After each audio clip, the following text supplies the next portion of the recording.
Hello बच्चों, कैसे हैं आप सभी। उम्मीद करता हूँ बहुत अच्छे से होंगे। देखिए बच्चों, आज जो हम एक नया टॉपिक चालू करने वाले हैं, है ना, और टॉपिक आपको सामने दिखाई दे रहा होगा। विवर्तन में जो केंद्रीय फ्रिंज बनती है ना, उच्चिष्ट फ्रिंज बनती है, चमकीली फ्रिंज बनती है, उस चमकीली फ्रिंज की हमें चौड़ाई को ज्ञात करना है। ठीक है, तो आज हम वही काम करने वाले हैं बच्चों। अच्छे से समझिएगा, वीडियो बहुत सिंपल है, इसका डेरिवेशन बहुत सिंपल है। ठीक, कुछ उसी तरीके का जैसा हमने व्यतिकरण में काम किया था, उसी पैटर्न के ऊपर काम किया जाएगा। तो पहले समझिए डायग्राम को कि इस वाले में डायग्राम कैसा बनाना है ना। तो हमने बोला कि ये कुछ ऐसा डायग्राम हम बनाएंगे।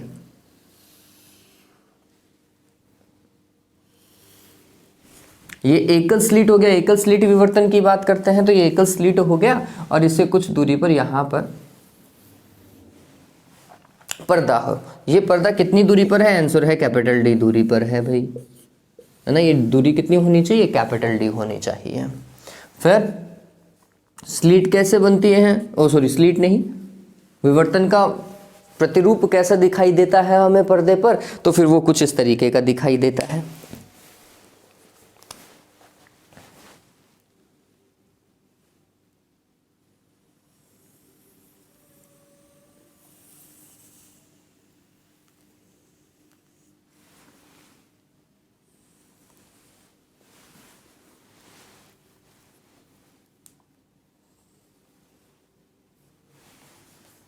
है ना, केंद्रीय उच्चिष्ट तो ये बन गई। और उसके बाद में ये फिर प्रथम उच्चिष्ट, द्वितीय उच्चिष्ट इस तरीके से बनती है। इनकी तीव्रता कम होती है, ये भी मैंने आपको बताया था। अब गौर कीजिए बच्चों, ये सेंट्रल ब्राइट का बीच वाला पॉइंट है। अगर आप अच्छी बुक पढ़ेंगे ना तो सेंट्रल ब्राइट को कैसे बताया जाता है? तो हम बोलते हैं यहाँ पर दो फ्रिंजें ऐसी बनती है यूँ, और इन दोनों को मिक्स होने के कारण ये नई फ्रिंज का निर्माण होता है, केंद्रीय उच्चिष्ट का निर्माण होता है। चलिए, लेकिन वो हमारा अभी पढ़ने का कोई उद्देश्य नहीं है, उसे अभी हम नहीं पढ़ेंगे। हम ये बोल रहे हैं कि अगर मेरे को केंद्रीय उच्चिष्ट की चौड़ाई ज्ञात करनी है कि कितनी चौड़ी है, तो मेरे को क्या पता होना चाहिए? मैं बोल रहा हूं कि ये कोई पॉइंट P डैश था और ये कोई पॉइंट P है। ठीक, और P डैश से P तक की दूरी को अगर y मान लिया जाए तो केंद्रीय उच्चिष्ट की चौड़ाई कितनी होगी? आंसर है y ऊपर की ओर और y नीचे की ओर, 2y होगी। केंद्रीय उच्चिष्ट की चौड़ाई कितनी होगी? 2y होगी बच्चों, क्योंकि ये y है ना। क्लियर है ये बात? तो मैं सबसे पहले y कैलकुलेट करूंगा, और जैसे y आ जाएगा उसका क्या करना है? हमें डबल करना है। हमें क्या मिल जाएगी? केंद्रीय उच्चिष्ट की चौड़ाई ज्ञात हो जाएगी। ठीक है ये बात? तो डन हो गया। चलिए, अब इसके बाद में कैसे काम करना है वो समझिए। तो हमने क्या करना है? प्रकाश की तरंगों को दर्शाना है। तो हमने बोला कि एक तरंग ऐसी गिर जाएगी और एक इससे देखो और एक इससे भी देख लो।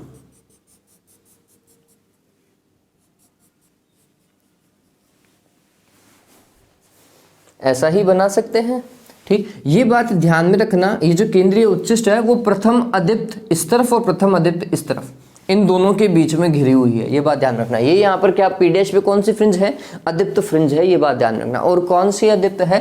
प्रथम अदीप्त, प्रथम निम्निष्ठ जिसे हम कहेंगे। ठीक है, ये ध्यान में रखिएगा। ये कितने कोण पर होगी? आंसर है कुछ पर्टिकुलर कोण होगा, ये थीटा। ठीक है, इस कोण पर होगी ये फ्रिंज, है ना। चलिए, काम करने का तरीका क्या होता है आप सभी को पता है कि स्लिट की चौड़ाई जो है उसे हम क्या मान के चलते हैं? या तो d मानेंगे या फिर a मानेंगे, स्मॉल d या फिर a। मैं a लिख लेता हूं विवर्तन में।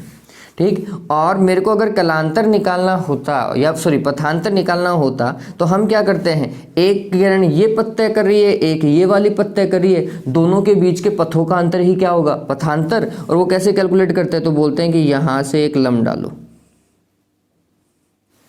ये लंब डाला। ठीक, जैसे लंब डाला तो यहां पर कितने डिग्री का एंगल? 90 डिग्री का। क्लियर है ये बात? ठीक, ये पथांतर हो गया। ये इसे हम क्या बोलते हैं? डेल एक्स बोलते हैं। यही तो बोलते हैं, ये पथांतर है। इसको नाम कैसे देंगे? ये ए, ये बी, और इस वाले पॉइंट को मैंने नाम दे दिया सी। ठीक है, इस मिडिल पॉइंट को, ये जो यहां पर है, इसको अपन नाम देते हैं ओ। तो आप देखेंगे एक त्रिभुज है ए बी सी, इस त्रिभुज के अंदर अगर ये इस तरफ 90 डिग्री का एंगल है तो ये सामने वाली जो भुजा हो गई ए बी, ये भुजा क्या होगी बच्चों, कर्ण होगी। ठीक है, ये बात ध्यान रखें। और आपको ये भी पता हो कि यहाँ पर एक एंगल जो बनता है वो भी कितना होता है, थीटा होता है। अगर ये थीटा है तो ये भी थीटा होगा। ठीक है, और थीटा के जस्ट सामने वाली भुजा क्या होती है बच्चों, लंब होती है। ये सभी को पता है, ये अपन ने किस में किया था, व्यतिकरण में किया था। ऐसा कैसा डायग्राम हमने कुछ बनाया था, अगर आप लोगों को याद हो तो उसी कॉन्सेप्ट से हम इस चीज को, केंद्रीय उच्चिष्ट को समझ सकते हैं। हमें ज्यादा कुछ काम करना पड़ेगा नहीं। ठीक, दो केस होंगे थीटा के लिए, एक थीटा इस त्रिभुज से निकलेगा, एक थीटा आपको इस वाले त्रिभुज से निकलेगा। दोनों को एक दूसरे के बराबर इक्वेट कर दीजिएगा, आपका सॉल्यूशन आपके हाथ में होगा। इतना ध्यान में रखें। ठीक है, तो चलिए मैं कुछ ऐसा ही काम करने वाला हूं बच्चों। क्या करना है, तो अगर आपको थ्योरी लिखनी है तो थ्योरी लिख लीजिएगा। थ्योरी में बता देता हूं कि माना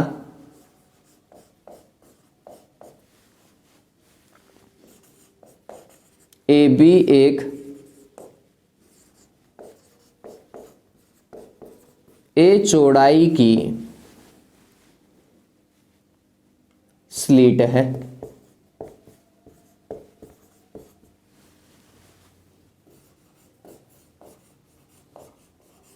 जिससे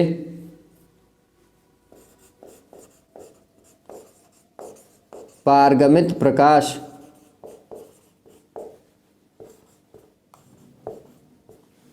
पर्दे पर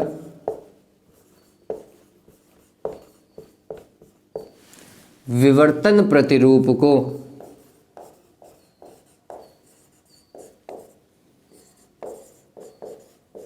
दर्शाता है।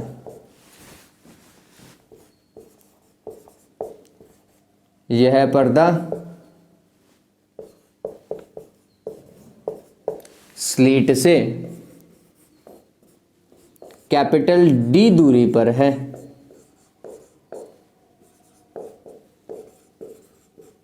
तथा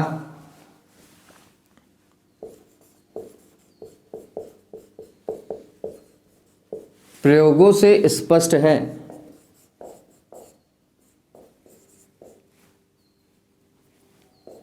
है कि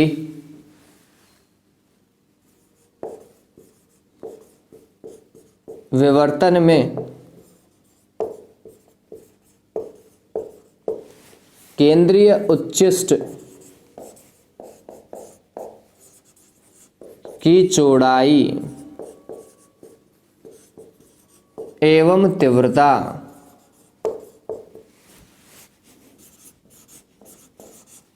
अन्य उच्चिष्ट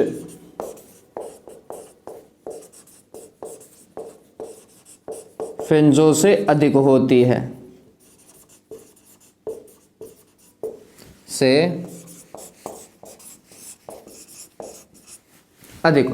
ये अपनी थियरी हुई। ठीक, अब डेरिवेशन के लिए काम करना चालू करते हैं। देखिए डेरिवेशन में क्या करेंगे, तो अपन ने बोला कि माना पी डैश बिंदु पर, समझिएगा, माना ए बी स्लीट के कारण पी डैश बिंदु पर प्रथम अदीप्त का निर्माण हो रहा है। ठीक है, समझना इस चीज को। तो हमने लिखा है माना पी डैश बिंदु पर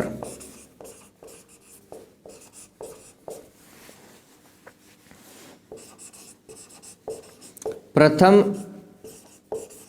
अदीप्त, या फिर आप काली लिख सकते हैं, अदीप्त फ्रिंज का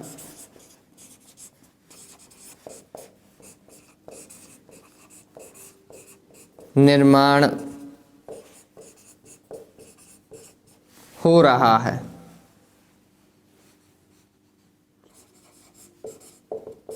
अतः त्रिभुज ए बी सी में, अब उस अदीप्त फ्रिंज के लिए दो त्रिभुजों में हमें काम करना पड़ेगा। पहला त्रिभुज है ए बी सी और दूसरा त्रिभुज है ओ पी पी डैश।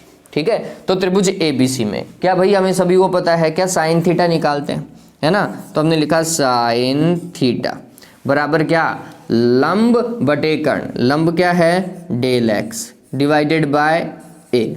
तो डेल एक्स का मान किसके बराबर हो गया, आंसर है ए साइन थीटा की, ये सभी को पता है। पता है नहीं पता है बच्चों।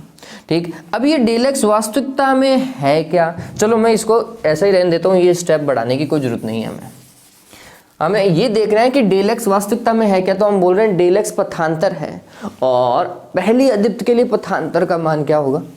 तो हम बोलते हैं बच्चों, आपको पता होना चाहिए कि विवर्तन के अंदर पथांतर अदीप्त के लिए तो चलता है n लैम्डा से, और दीप्त के लिए चलता है क्या? 2n+1 λ/2 से, ऐसे ही चलता है।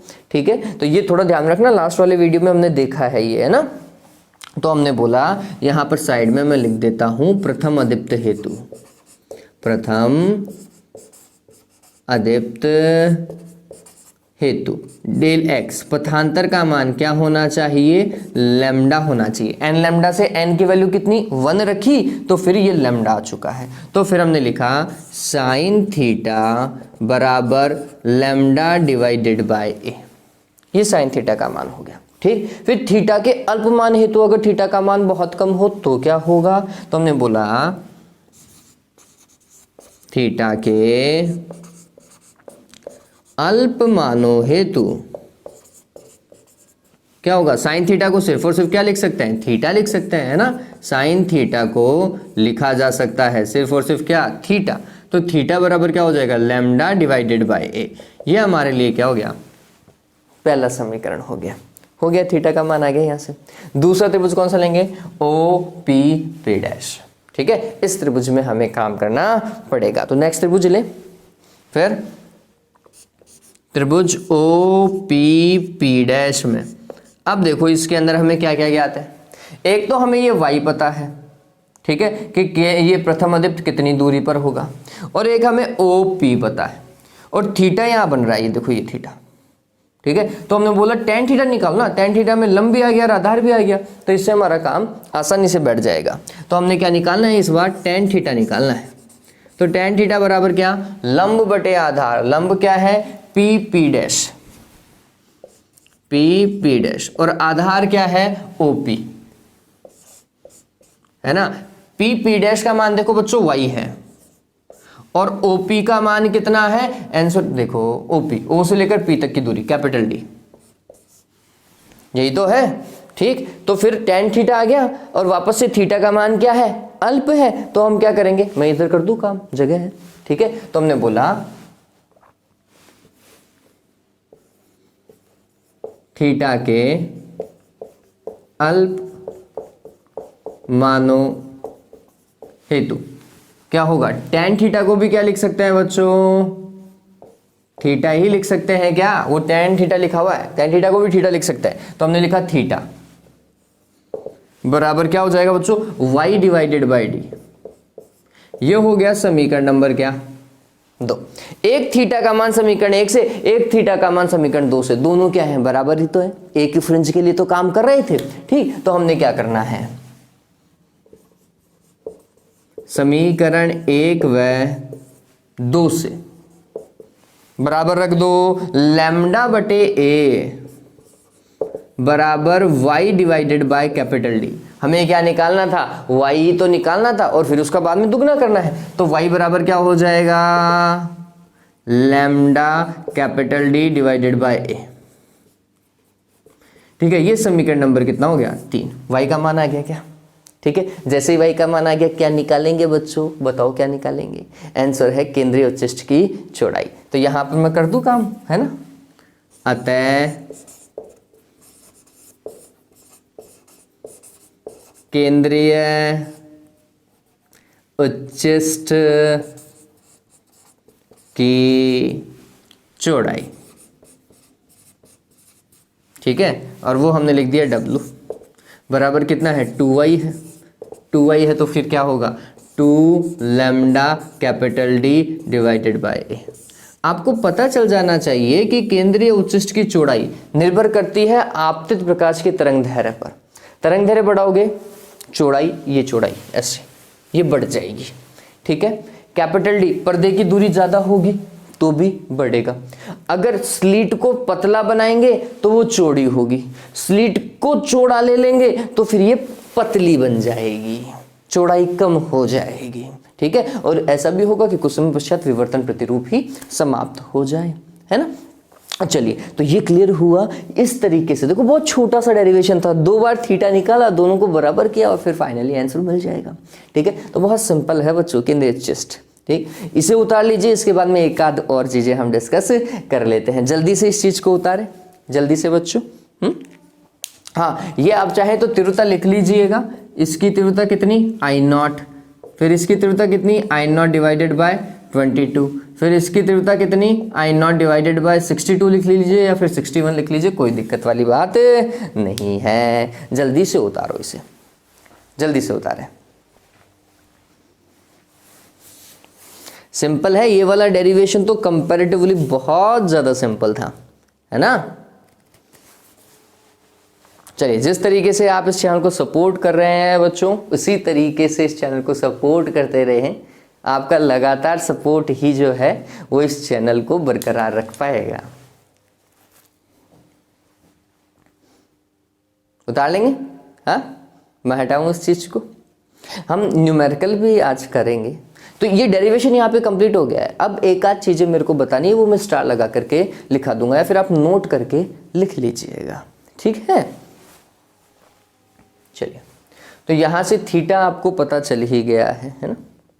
ओके, कोणीय चौड़ाई के लिए थीटा निकालते हैं।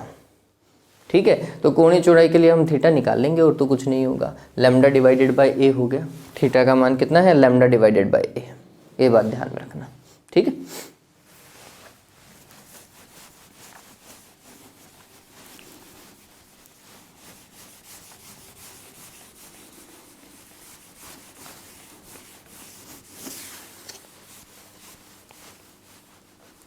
अब हम वो काम करने वाले हैं जो न्यूमेरिकल में हमें मदद देगा।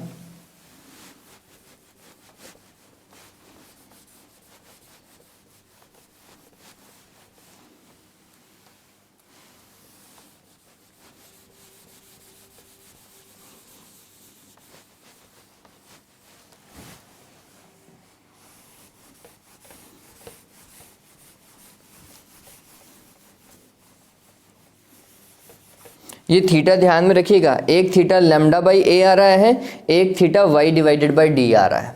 ठीक है, अब इसी से ही काम करना पड़ेगा, है ना। एक वाई डिवाइडेड बाई डी, ये तो फिक्स है, और एक लैम्डा डिवाइडेड बाई ए के रूप में चल रहा है। ये चेंज होगा, लेकिन ये वाला मान Y divided by D theta ध्यान में रखिएगा।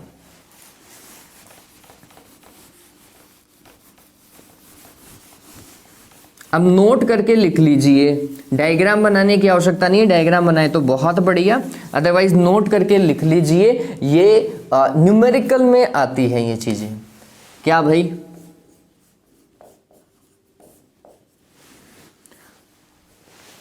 प्रथम अदीप्त या प्रथम निम्निष्ठ की केंद्रीय दीप्त से दूरी कितनी है, वाई है क्या।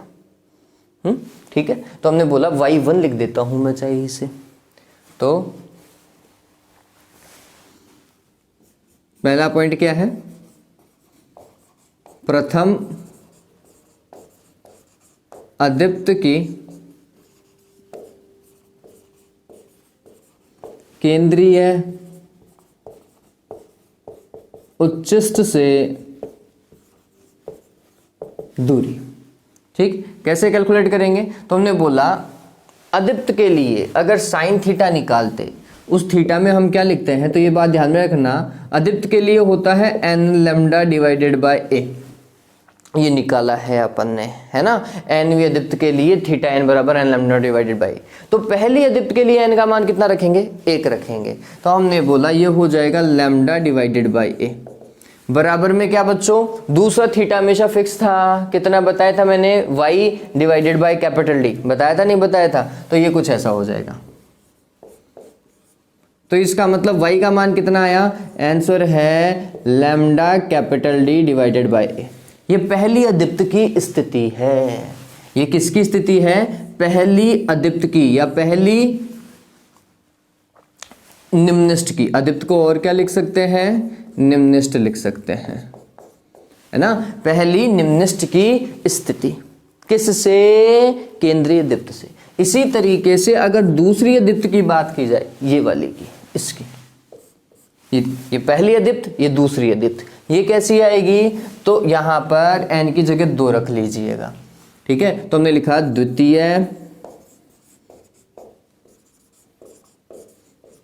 अदीप्त की केंद्रीय उच्चिष्ट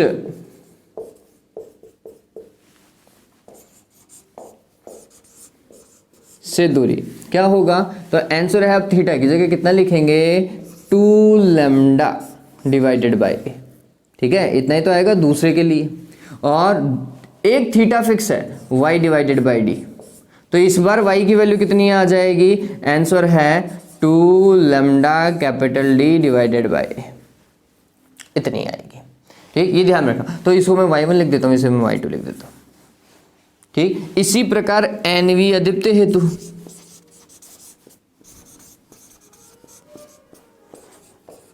एनवी अदीप्त की स्थिति है ना, केंद्रीय दीप्त से दूरी या फिर एनवी अदीप्त की स्थिति क्या हो जाएगी, yn लिख दें। यहां पर n लैम्डा का कॉन्सेप्ट चल रहा है, n lambda capital D divided by A, ये ध्यान में रखना है ना। इस तरीके से ये काम चलता जा रहा है। ये किसके लिए काम किया था हमने, निम्निष्ठ के लिए, ठीक। अब अगर उच्चिष्ट की प्राप्ति हो रही हो, जैसे ये पहली उच्चिष्ट, ये दूसरी उच्चिष्ट है ना, ये ठीक है, तो पहली उच्चिष्ट हेतु दूसरी उच्चिष्ट हेतु कैसे काम करेंगे, तो हमने बोला देखो समझो इस चीज को, तो हमने बोला प्रथम उच्चिष्ट के केंद्रीय दीप्त या उच्चिष्ट से दूरी। अब ये थोड़ा ध्यान में रखें कि उच्चिष्ट के लिए है ना, हम कैसे काम कर रहे थे, तो हमने बोला था theta sine theta is equal to क्या चल रहा है उनके लिए बताओ, उनके लिए साइन थीटा डिवाइडेड बाय क्या आया था, सॉरी साइन थीटा बराबर क्या आया था, तो आंसर था 2n + 1 lambda divided bye 2a। याद आ रहा है क्या, साइन थीटा निकालता, फिर बाद में थीटा का मान भी यही आया था, देख लीजिएगा लास्ट वाला वीडियो देखो, उसमें आपको उच्चिष्ट फ्रिंजों की है ना या दीप्त फ्रिंजों की लिए थीटा का मान पता चलेगा। तो मैं यहाँ पे डायरेक्ट थीटा लिख देता हूँ, उनके लिए थीटा का मान इतना आया था, फिर n का मान रखते जाओ, पहली के लिए n का मान 1, यहाँ पे n का मान 1 से ही चालू होगा, n का मान 1, दूसरी के लिए 2, तीसरी के लिए 3, इस तरीके से, ठीक। तो हमने अगर काम करना है तो हमने बोला कि पहली के लिए थीटा का मान कितना, n का मान 1 रखा, n का मान 1 रखा, तो फिर ये टोटल कितना हो गया, 3 हो गया क्या, तो n का मान रखने पर 3/2 लैम्डा डिवाइडेड बाय, और दूसरा थीटा तो फिक्स है कितना, y/d, हमें y निकालना होता है, तो y बराबर कितना आ जाएगा, मैं y1 लिख देता हूं, तो कितना हो जाएगा 3/2 lambda capital D divided bye, ये ध्यान में रखना, ये पहली उच्चिष्ट की दूरी है,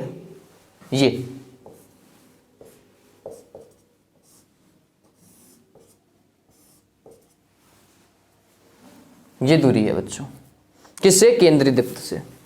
अब अगर द्वितीय उच्चिष्ट की बात कर लेते हो, द्वितीय उच्चिष्ट की दूरी, द्वितीय उच्चिष्ट के लिए थीटा में n की जगह कितना रखना पड़ेगा, 2 रखना पड़ेगा, तो 2 दूनी 4 और 1 5, 5/2 आ जाएगा क्या, तो हमारे पास में ये कॉन्सेप्ट कैसा बैठेगा, ये ओके, उस तरफ करता हूं मैं एक बार, है ना, तो ये हमारे पास में कितना बैठेगा, तो हमने बोला 5 lambda capital D divided bye 2a, ऐसा ही आएगा। और एक थीटा का मान फिक्स है कितना, y/d, है ना, ये y/d फिक्स है, y divided by capital D, ये मैंने गलत किया ना, चलिए, तो y का मान कितना आएगा, आंसर है 5/2 lambda capital D divided bye a, ये आएगा। तो पहली के लिए इतना, दूसरी के लिए इतना, तो nv के लिए कितना हो जाएगा, उस 5 की जगह 2n + 1 लिख लीजिएगा, है ना, n की जगह। तो ये स्थितियां ध्यान में रखिएगा, स्थिति कैसे निकालते हैं, तो कॉन्सेप्ट एक ही है बच्चों, क्या भाई, जो भी पथांतर आ रहा था, सॉरी थीटा का मान आ रहा था, दोनों थीटा के मान को एक दूसरे के बराबर रख दो, आपको स्थिति प्राप्त हो जाएगी। जो भी है ना, उच्चिष्ट के लिए भी और निम्निष्ट के लिए भी। बस आपको ये पता होना चाहिए कि निम्निष्ट के लिए क्या यूज करना है और उच्चिष्ट के लिए थीटा का मान क्या यूज करना है, ये पता होना चाहिए। इससे आपका काम आसानी से हो जाएगा। ठीक है ये बात। चलिए, तो ये टॉपिक यहाँ पे कंप्लीट करता हूं मैं। Okay done. तो हमारा एक पॉइंट जो था केंद्रीय उच्चिष्ट की चौड़ाई, वो डेरिवेशन हो चुका है। ये एक्स्ट्रा नोट है, ये आपको ध्यान में रखना पड़ेगा न्यूमेरिकल्स के लिए। ठीक है, अब नेक्स्ट टॉपिक डाल लीजिए, विवर्तन तथा व्यतिकरण में अंतर। इससे पहले चलो एक और चीज डिस्कस कर लेते हैं। क्या भाई? विवर्तन प्रतिरूप में तीव्रता वक्र। जैसे व्यतिकरण के लिए तीव्रता वक्र बनाया था ना, वैसे ही विवर्तन के लिए भी हमें क्या बनाना पड़ेगा? तीव्रता वक्र बनाना पड़ेगा। वो जो तीव्रता वक्र हर बार इधर बनाते हैं वो। और ये बात ध्यान में रखना, विवर्तन और व्यतिकरण दोनों में ही ऊर्जा संरक्षण के नियम का क्या होता है बच्चों? पालन होता है।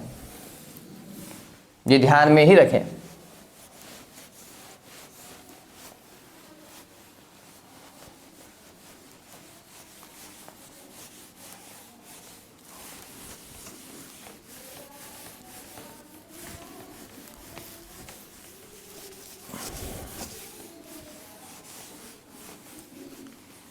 ओके तो क्या है टॉपिक?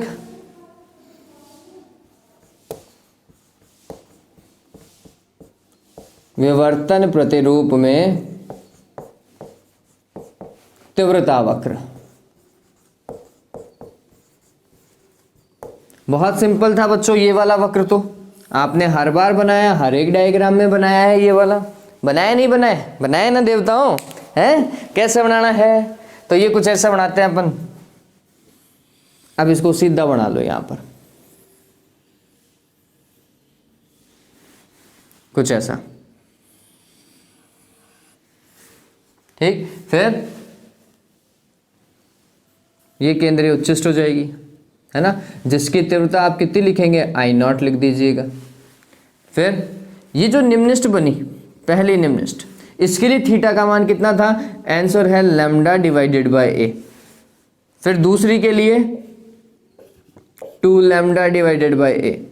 तीसरी के लिए 3 लैम्डा डिवाइडेड बाय ए। ऐसे ही इस तरफ माइनस का लैम्डा डिवाइडेड बाय ए, इस तरफ माइनस का 2 लैम्डा डिवाइडेड बाय ए। मैं पहले वाले थीटा का मान लिख रहा हूँ जो साइन थीटा से मिलता है, और इसके लिए 3 लैम्डा डिवाइडेड बाय ए। ठीक है, इस तरीके से आप क्या बनाएंगे? तीव्रता वक्र बनाएंगे।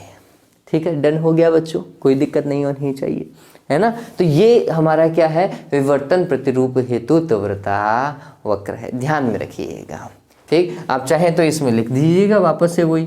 इसके लिए I0 डिवाइडेड बाय 22 लिखते हैं, और इसके लिए I0 डिवाइडेड बाय 61।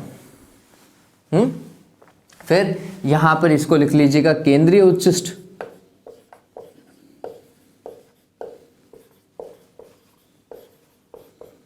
और इनको गौण उच्चिष्ट कहते हैं या फिर द्वितीयक उच्चिष्ट कहते हैं।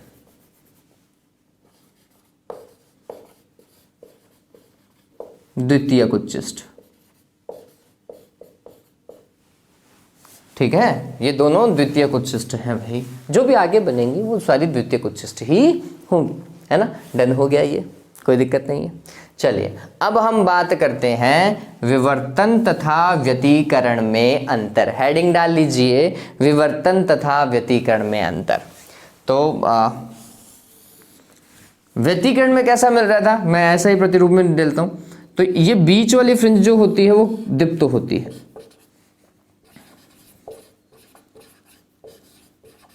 केंद्रीय दीप्त।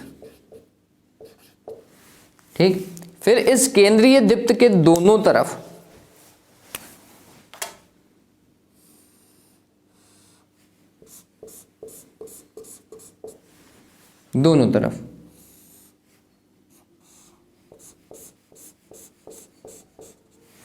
अदीप्त का निर्माण होता है। तो हमने बोला फर्स्ट डार्क, ये सिर्फ समझाने के लिए है, यहां पर भी फर्स्ट डार्क। फिर डार्क के बाद में वापस से क्या बनेगी, दीप्त बनेगी।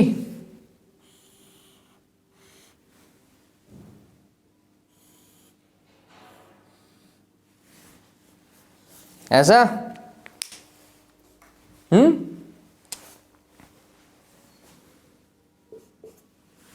ये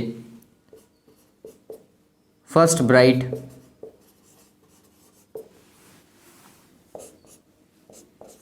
फर्स्ट ब्राइट, इस तरीके से काम चलेगा। फिर वापस से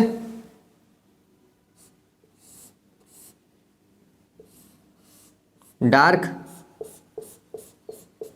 सेकेंड डार्क, और इधर भी डार्क। ये किसका है, ये व्यतिकरण के लिए था। ठीक, या फिर आपने कैसा बनाया था व्यतिकरण के लिए, तीव्रता वक्र अगर मैं बनाऊं तो आपने कुछ ऐसा बनाया था।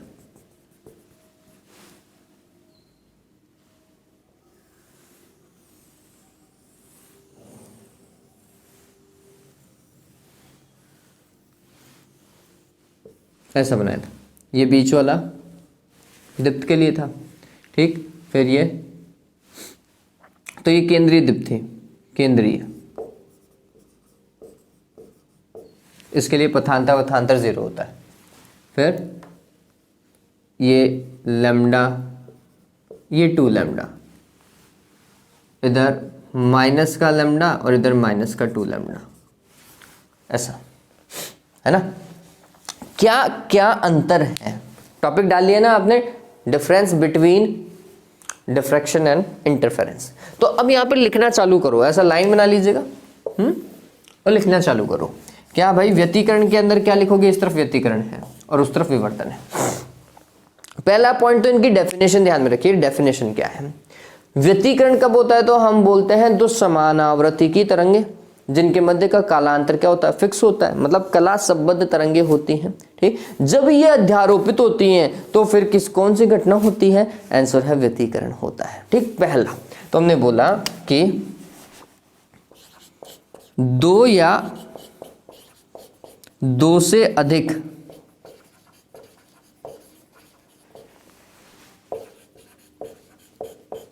समान आवृत्ति की कला संबद्ध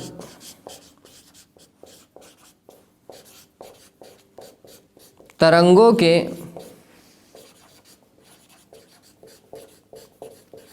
अध्यारोपण से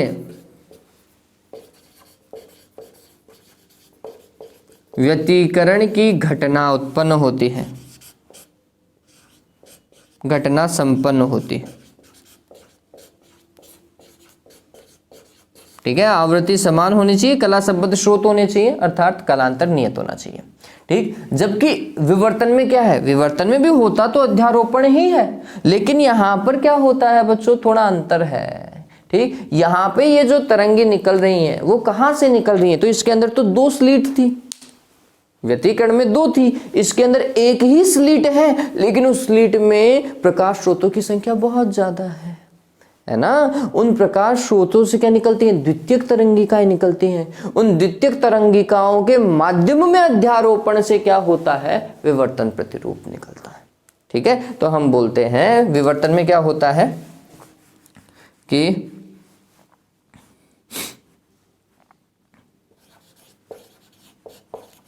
प्रकाश स्रोतों से माध्यम में उत्सर्जित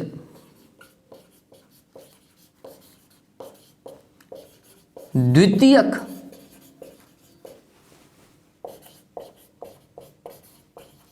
तरंगिकाओं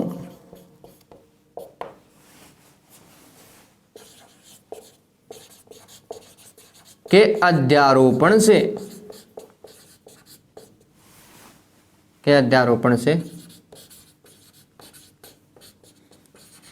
विवर्तन की घटना होती है। ठीक है, तो ये हमने कारण स्पष्ट किया कि ये घटनाएं कब कब होती हैं, तो दोनों के लिए अलग अलग कारण हैं। ठीक, दूसरा बहुत सिंपल है। आप देखेंगे कि विवर्तन के अंदर बच्चों ये जो केंद्रीय चिष्ट है इसकी तीव्रता सर्वाधिक होती है, ठीक, एवं क्रमशः अन्य उच्चिष्ट फ्रिंजों की, क्रमागत अन्य उच्चिष्ट फ्रिंजों की जो तीव्रता है वो क्या होती है, कम होती जाती है विवर्तन में, जबकि व्यतिकरण के अंदर सभी उच्चिष्ट फ्रिंजों की तीव्रता समान होती है। ये ध्यान में रखना, ठीक है। तो इस चीज को ध्यान में ही रखना है। तो हमने बोला इसमें समस्त दीप्त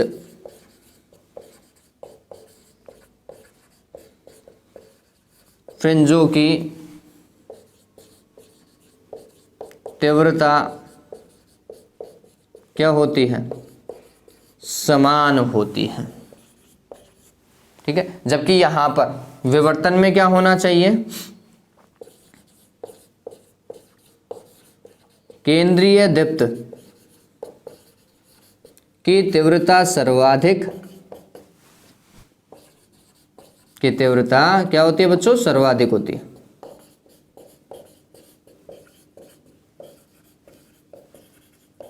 जबकि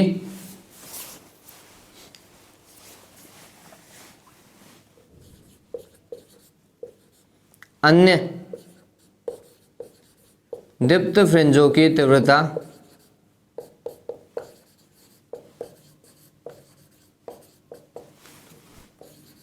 क्रमशः घटती जाती है,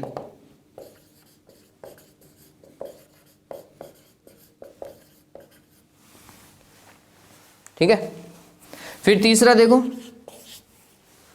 आप ये भी पाएंगे, समझना, आप ये भी पाएंगे कि विवर्तन में ये जो चौड़ाई होती है फ्रिंजों की चौड़ाई वो समान होती है, ठीक है। अगर श्वेत प्रकाश को छोड़ दें तो श्वेत प्रकाश के अलावा अगर एकवर्णीय प्रकाश है तो एकवर्णीय प्रकाश हेतु समस्त फ्रिंजों की चौड़ाई समान होती है, मतलब जितनी दीप्त की होती है उतनी अदीप्त की होती है, ये हमें पता है, ठीक है। जबकि यहां पर अगर एकवर्णीय प्रकाश दिया जाए तो ये तो निश्चित है कि ये चमकीली बनेगी फिर काली बनेगी फिर चमकीली फिर काली बनेगी, ये क्रम तो ऐसा कैसा रहेगा, लेकिन केंद्रीय चमकीली की चौड़ाई ज्यादा होगी, ठीक है। इनकी चौड़ाई लगातार क्या होती जाएगी, कम होती जाएगी। तो हम बोलते हैं यहाँ पे फ्रिंज चौड़ाई समान नहीं होती है, जबकि यहाँ पे फ्रिंज चौड़ाई समान होती है, किसके लिए, एक वर्णीय प्रकाश के लिए, ठीक है। तो हमने लिखना है एक वर्णीय प्रकाश हेतु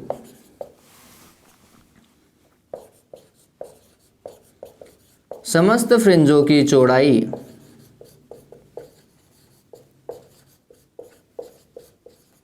क्या होती है, समान होती है,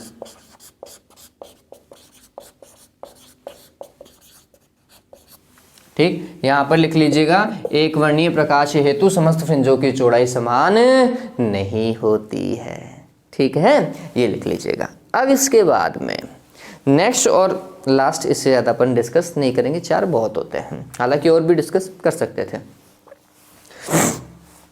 फोर्थ क्या होगा, तो आप यहाँ पे समझिए, मैंने आपको बताया था विवर्तन में कि ये जो काली फ्रिंजें बन रही हैं ना, इन काली फ्रिंजों की तीव्रता 0 नहीं होती, इंटेंसिटी 0 नहीं होती है, ठीक है। जबकि एक इस वाले विवर्तन के अंदर ये जो हमने बना रखा है, ठीक है, इस वाले विवर्तन में जो काली फ्रिंज बन रही है ना, डार्क फ्रिंज, इन डार्क फ्रिंजों की तीव्रता कितनी होती है बच्चों, 0 होती है, प्रॉपर डार्क की, ठीक है। तो हम बोलते हैं एक वर्णीय कला संबद्ध प्रकाश स्रोत हेतु, ठीक है, इनमें तीव्रता जो होती है समस्त काली फ्रिंजों की तीव्रता कितनी होती है, 0 होती है। वापस से ये लिखना पड़ेगा, नीचे मेरे पास में जगह नहीं है, मैं बोलता जा रहा हूं, नोट डाउन कर लीजिएगा। व्यतिकरण में एक वर्णीय समान आयाम के प्रकाश हेतु, वापस से सुन लीजिए, व्यतिकरण में एक वर्णीय समान आयाम के प्रकाश हेतु, ठीक है, समस्त अदीप्त फ्रिंजों की तीव्रता 0 प्राप्त होती है। वापस से बोल रहा हूं, व्यतिकरण में क्या लिखना है, व्यतिकरण में एक वर्णीय समान आयाम के प्रकाश हेतु प्राप्त समस्त अदीप्त फ्रिंजों की तीव्रता 0 होती है, ठीक है, ये लिखना है, फिर विवर्तन में क्या लिखेंगे, विवर्तन प्रतिरूप में अदीप्त फ्रिंजों की या काली फ्रिंजों की तीव्रता शून्य प्राप्त नहीं होती है। ठीक है, ये लिख लीजिएगा कौन से में, चौथे में। ठीक, आप और भी लिख सकते हैं कैसे, इनके अंदर लैम्डा एन लैम्डा किसके लिए, उच्चिष्ट फ्रिंजों के लिए होता है, पथांतर एन लैम्डा किसके लिए होता है, उच्चिष्ट फ्रिंजों के लिए, जबकि यहां पर पथांतर एन लैम्डा किसके लिए होता है, निम्निष्ठ फ्रिंजों के लिए होता है। ठीक है, किसमें, विवर्तन में। तो ये भी लिख सकते थे कि विवर्तन में पथांतर एन लैम्डा निम्निष्ठ फ्रिंजों के लिए होता है, जबकि व्यतिकरण में एन लैम्डा पथांतर उच्चिष्ट फ्रिंजों हेतु होता है, उल्टा हो जाता है। ठीक है, फिर निम्निष्ठ के लिए लिख लो, उल्टा कर दो, यहां पर विवर्तन में उच्चिष्ट फ्रिंजों हेतु पथांतर 2n+1 λ/2 होता है, जबकि यहां पर क्या होता है, 2n-1 λ/2 निम्निष्ठ के लिए होता है। ठीक है, तो ये भी अंतर हो चुका है बच्चों। तो ये चीजें थोड़ी सी बेसिक वाली पार्ट है जो हमें पता होनी चाहिए। तो ये क्या हो गया, थियोरेटिकल पार्ट हो गया किसका बच्चों, विवर्तन प्रतिरूप का। ठीक है, अब इसके आगे नेक्स्ट जो पॉइंट हम पढ़ने वाले हैं बच्चों वो है न्यूमेरिकल। ठीक है, तो जल्दी से इस चीज को उतारो, उसके बाद में हम देखते हैं, मैं एक बार वीडियो देख लेता हूं। ओके, तो अब हमारे पास में एक या दो न्यूमेरिकल हम करेंगे जिससे ये थोड़ा बहुत और समझ में आ जाएगा। ठीक है, ओके।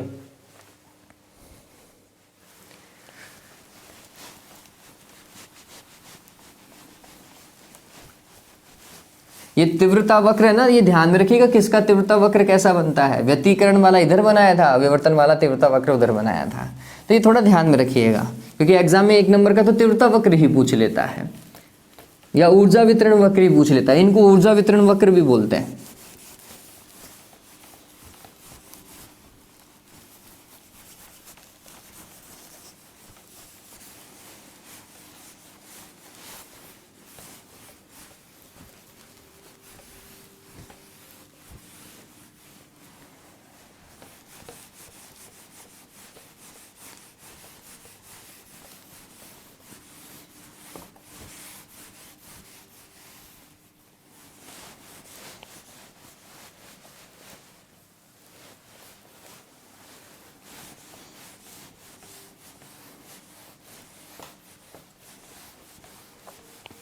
ओके, तो न्यूमेरिकल चालू करते हैं, है ना, आपको न्यूमेरिकल वहाँ दिख जाएगा।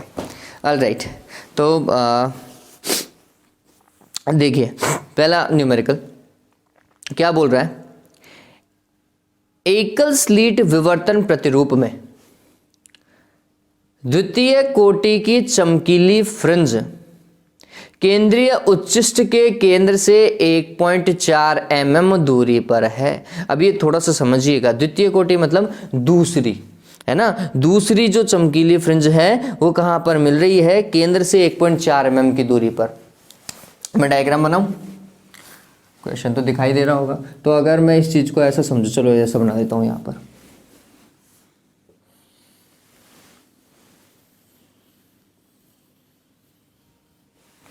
ऐसा, ये केंद्रीय उच्चिष्ट है ना, ये पहली उच्चिष्ट और ये दूसरी उच्चिष्ट, इसकी बात कर रहा हूं।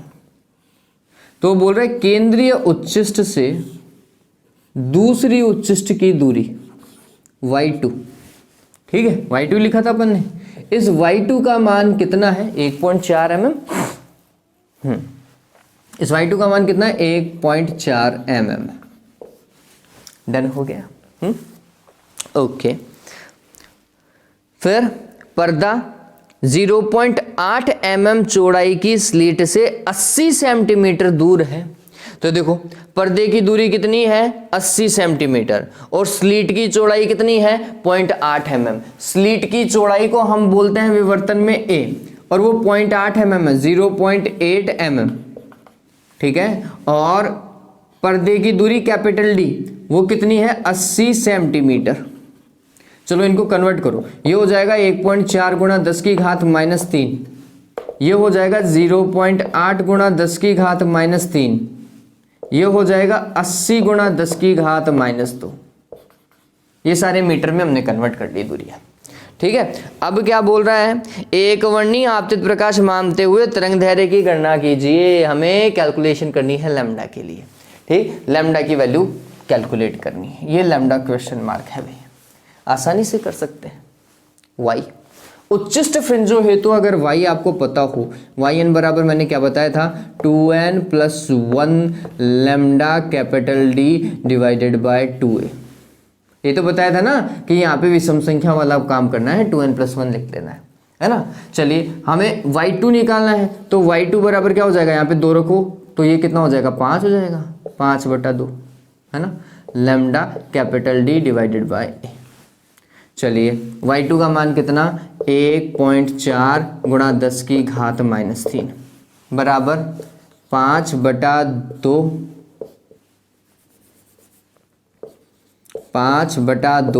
लैम्डा का मान तो ज्ञात करना है, कैपिटल D का मान 80 गुणा 10 की घात -2 और a का मान कितना है 0.8 गुणा 10 की घात -3।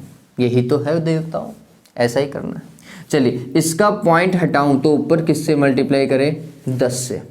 चलिए 8 को इससे गुणा किए, ये 10 आया क्या, 10 और 10 10 की घात 2, ये 10 की घात 2 और ये 10 की घात -2 कैंसिल। ठीक, चलिए यहाँ पे अब क्या बचा, तो आंसर है 1.4 गुणा 10 की घात -3 बराबर 5/2 लैम्डा और नीचे 10 की घात 3 बच रहा है -3। इसको उठा करके इधर लेके आओ, हमें तो लैम्डा निकालना है ना। तो ये इधर आया 14 28 होता है तो 2.8 और ये नीचे भाग में लग जाएगा 5। फिर इसको इससे गुणा करोगे, ये कितना हो जाएगा 10 की घात -6 हो जाएगा, -3 और -3 जोड़ करके -6 हो जाएगा। ये लैम्डा का मान मीटर में सॉल्व कर लीजिएगा, 5 पॉइंट समथिंग दिखाई दे रहा है, 0.5 समथिंग आएगा, फिर 3 बचेगा 0.56 गुणा 10 की घात -6 मीटर। ये तरंग दैर्ध्य का मान आएगा, है ना। इसको सॉल्व तो वैसे कर ही लोगे, कैलकुलेशन देख लीजिएगा सही किया या फिर नहीं किया वो देख लीजिएगा, मेरे हिसाब से सही है। ठीक है, डन हुआ। तो ये बहुत सिंपल था बच्चों, हमें बस ये पता होना चाहिए था। ये मैंने आपको बताया था ना, ये कहाँ से निकला, मैंने आपको बताया थीटा बराबर थीटा रख दो, है ना। एक थीटा तो फिक्स है क्या भाई, y divided by capital D। दूसरा थीटा आपको कौन से के लिए देखना है, तो हम बोलते हैं उच्चिष्ट के लिए देखना है। उच्चिष्ट के लिए थीटा का मान कितना 2n plus 1 lambda divided bye 2a। यही तो था, फिर इससे सॉल्व करोगे तो वो आ जाएगा, है ना। इस तरीके से काम करना था। चलिए हो गया। अगला देखिए क्या बोल रहा है। हाँ भाई, एकल स्लिट विवर्तन प्रयोग में लाल रंग के प्रकाश का प्रथम निम्निष्ट दूसरे किसी अन्य रंग के प्रथम उच्चिष्ट से संपाती है। तरंग दैर्ध्य लैम्डा डैश है, तो लैम्डा डैश का मान ज्ञात कीजिए। अच्छा सवाल है, ठीक सवाल है, ये हटा दो ना। देखो क्या बोल रहा है। हाँ, इसके आगे एक चीज और अपन डिस्कस करेंगे विवर्तन के लिए ना, तो पता चले तुम न्यूमेरिकल देखते ही तो वीडियो को बंद कर देते हो देवताओं। न्यूमेरिकल वाले तो वीडियो देखने नहीं होते, क्योंकि एग्जाम में तो आते नहीं है ना न्यूमेरिकल, है ना। होशियार की पूछड़ी हूं। हाँ भाई, तो क्या बोल रहा है वो थोड़ा सा समझिए। तो मैं विवर्तन प्रतिरूप बना दूं एक बार के लिए, वो मिटाना नहीं चाहिए था, मिटा दिया। ऐसा इस तरफ बनेगा। ठीक, तो वो क्या बोल रहा है, एकल स्लिट विवर्तन प्रयोग में लाल रंग के प्रकाश हेतु, जो कि तरंग दैर्ध्य दे रखी है, वैसे इससे ज्यादा होनी चाहिए, का प्रथम निम्निष्ट, लाल रंग का प्रथम निम्निष्ट ये किसे उच्चिष्ट से YR। ठीक है, प्रथम निम्निष्ट दूसरे किसी रंग के प्रथम उच्चिष्ट के संपाती है। इसी बिंदु पर, इतनी दूरी पर किसी दूसरे रंग का क्या है, प्रथम उच्चिष्ट है, ऐसा। तो दूसरे रंग के लिए मैं ऐसा मान लो यूं, ये दूसरे रंग। ठीक, तो दूसरे रंग के लिए यही पॉइंट क्या है, उच्चिष्ट है, पहला उच्चिष्ट है। ठीक। तो और दूसरे रंग के लिए तरंग दैर्घ्य कितनी है, आंसर है लैम्डा डैश। लाल रंग की तरंग दैर्घ्य लैम्डा आर बराबर कितने दे रखी है, 660 नैनोमीटर है। अपन तो 800 नैनोमीटर मान के चलते, इसने 660 नैनोमीटर दे रखी है हमें। चलिए हमें लैम्डा डैश का मान ज्ञात करना है। तो क्या कॉन्सेप्ट हुआ, तो हमने बोला समझना, लाल रंग के लिए प्रथम निम्नलिखित की स्थिति, समझना लाल रंग जिसकी तरंग दैर्घ्य लैम्डा है हेतु प्रथम निम्नलिखित की स्थिति वो किसके बराबर होनी चाहिए, लैम्डा डैश तरंग दैर्घ्य के रंग हेतु प्रथम उच्चिष्ट, हेतु प्रथम उच्चिष्ट की स्थिति। अरे यही तो है। चलिए तो हमारे पास में कुछ ऐसा हुआ, वाई आर का मान होना चाहिए वाई डैश के बराबर, वाई आर। और ये निम्नलिखित है, ये ध्यान में रखना। निम्नलिखित के लिए वाई कैसे निकालते हैं ये ध्यान में रखिए। तो हम बोलते हैं कि ये N lambda divided by A का कॉन्सेप्ट चलता है, और वो किसके बराबर, Y divided by capital D के बराबर रखते हो आप हर बार। ठीक, पहली निम्नलिखित एन का मान 1 रखेंगे, ये लो। तो y का मान कितना हो गया, आंसर है y बराबर हो गया lambda capital D divided by A. कौन से रंग के लिए, लाल रंग के लिए। तो लाल रंग के लिए फ्री लैम्डा आर लिखो। ठीक, तो हमने बोला वाई आर का मान वास्तविकता में क्या है, lambda R divided by capital D into A. ठीक है, ये तो हो गया। चलो वाई डैश निकालते हैं। ये क्या है, प्रथम उच्चिष्ट है। उच्चिष्ट के लिए थीटा का मान कितना होता है, कितना होता है, 2n+1 lambda divided bye 2a। यही तो है। ठीक, ये उच्चिष्ट के लिए था। और प्रथम उच्चिष्ट के लिए n का मान 1 रखो, तो फिर ये टोटल कितना हो जाएगा, 3 हो जाएगा क्या, 3 लैम्डा। और तरंग दैर्घ्य कितनी है, लैम्डा डैश है। तो यहां से y का मान कितना मिलेगा, तो y बराबर या y डैश बराबर कितना हो जाएगा, 3 lambda capital D divided bye 2a। यही तो होगा, ये मान रखो यहां पर, 3 lambda dash capital D divided bye 2a। ये काम हो गया, बस इतना सॉल्व करना है। a से a कैंसिल, कैपिटल D से कैपिटल D कैंसिल। तो लैम्डा r बराबर कितना है, 3/2 लैम्डा डैश।